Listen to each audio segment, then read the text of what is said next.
instructions. Madam Speaker, I want to thank Chairman Rahal and the hardworking staff of the Natural Resources Committee for their dedication to the health and welfare of the many Native peoples of this country, and particularly for their work on this important legislation. I also want to thank my colleagues from Hawaii, Congressman Abercrombie and Congresswoman Hirono, for bringing this legislation forward in the House, as well as the bill's original author, Senator Kaka, for his tireless work on behalf of the people of Hawaii in the Senate. Our diversity is not only what makes us great, but also what makes us American. My home state of Colorado is a beautiful land with awe-inspiring mountains and rugged landscapes, but the people are what makes it truly beautiful.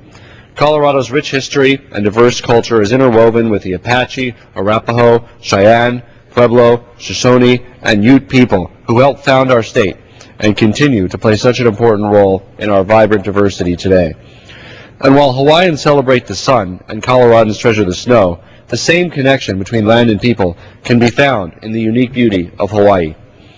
As we have seen in Colorado with the Southern Ute and Ute Mountain and Southern Mountain Ute and across the country, the U.S. has a long-standing policy of providing its indigenous people, those who exercise sovereignty until the United States expanded its borders into their homeland, with an opportunity to organize and protect and perpetuate their culture and traditions and to look out for their interests.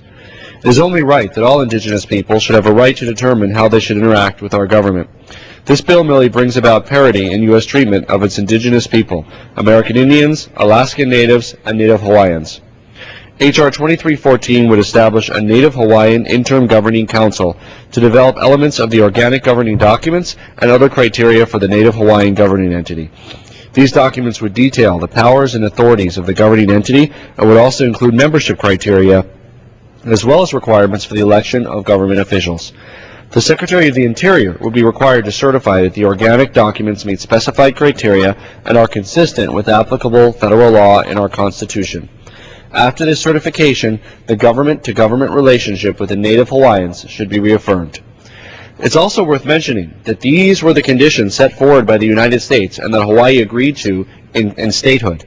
These conditions of statehood were set forth in the Admissions Act, signed August 21, 1959, which posed that the state of Hawaii would assume administration of the congressionally established Hawaiian Homes Commission Act Trust, as well as ensure that former Hawaiian government public lands held in trust would be utilized for one of 5 purposes, including the betterment of the conditions of Native Hawaiians. Like American Indians, Native Hawaiians have no other homeland to keep their culture alive. Like American Indians, disenfranchisement has left Native Hawaiians at the bottom of national health, education, and economic rankings.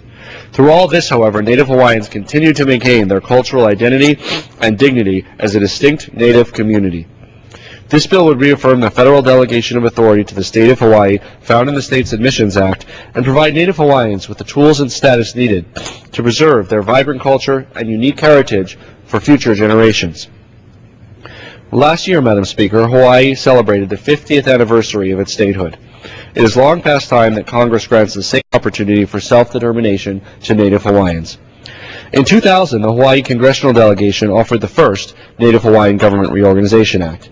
Since then, Congress has held 6 joint hearings of the Senate Committee on Indian Affairs and House Natural Resources Committee, 5 of which were in Hawaii, with a total of 12 congressional hearings within the last 9 years on the issue.